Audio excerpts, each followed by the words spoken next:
one of the things that really struck me was actually how salient most of the metaphors still are today. Um, I mean, things like talking about sin as burden, talking about sin as a stain, talking about sin as a deviation from a path. Like even, especially within, contemporary, Jewish and Christian, and I was also, other religions. But even, for people outside of religion, just talking about, oh, I feel so weighed down by things, or, oh, that's a stain that, isn't going to wash out. I mean, like those are, have become metaphors that are used, wholly outside of religious, structures as well. One of the questions that I had for you is, how much do you think that is just sort of human nature? Is there evidence that, these are just, metaphors people turn to because they're sort of, common facts of what it means to be alive? That, like when you carry heavy things, it's kind of a pain, so it's just a natural metaphor to choose. Or how much do you think that actually that, that our culture has been shaped by the metaphors used in the Hebrew Bible? Can you tease that It's apart a little bit? yeah, I mean that's a very interesting question. I think it's a difficult question to answer definitively. I mean the I would suspect that the correct answer is a little bit of both, right? I mean, in fact, just speaking on the burden metaphor, in the course of some of my research on for the book, I didn't get into a lot of the psychological literature, but there's, psychologists out there doing experiments about kind of these metaphors, some of this language, and how it kind of has deeper resonances, like within our cognition and so on, and how perhaps in intuitively we have kind of there's a coherence between metaphors like burden and ideas such as sin.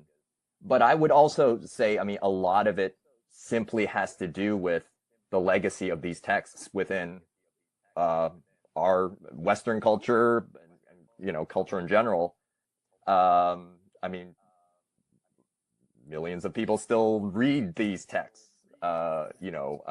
These texts are alive and well in a wide range of religious communities, Jewish and Christian.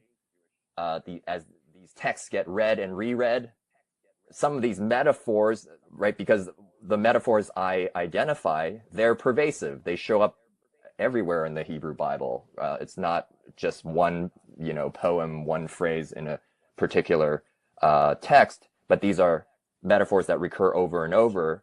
I think that language seeps in to kind of everyday discourse through the course of, the centuries that these texts have been read and interpreted. So, Is there any evidence from comparative religious study, like if you look at other ancient religions, are there commonalities or differences between the way that other, ancient religious texts that wouldn't have, had communication or been influenced by the Hebrew Bible? Are there, commonalities or differences in the way that they talk about sin, or, if not sin, this similar sorts of, processes of guilt or catharsis, or, well, I mean, I haven't done a kind of comprehensive analysis of all kind of the world's religions in that Of sense. But course. I would think that, the metaphor of path, for instance, shows up in a lot of religious Hmm. traditions, right? Yeah. Kind of a proper religious, a set of behaviors imagined as a right path versus a wrong path. That might be kind of a good example of what you were hinting at earlier about certain, basic kind of human intuitions, basic facts about kind of how we imagine the world. There aren't that many ways of speaking about kind of moral agency in a kind of more concise way than mapping it onto the sort of physical landscape. It's something in the book I discuss just how, once we adopt this language of traveling towards sin, away from sin, a lot of kind of these ideas we associate with sin kind of come into focus. The notion of intentionality, the notion of moral agency, that you can kind of choose which direction to move in. And so that kind of naturally shows up in a lot of other religious traditions as well. So just, I mean, because of kind of how, in some ways how simple these four metaphors are, we do find them in a lot of other contexts. Yeah. And I think that's one of the reasons why they're enduring. Particularly something like, path. Like if you wander off the right path and you get lost, like that's a very visceral, Hmm. even primal. Yeah, I mean, and in a lot of ways, like these metaphors do seem to be somewhat innate and primal. That that when you carry heavy things, it's a physical burden. It hurts.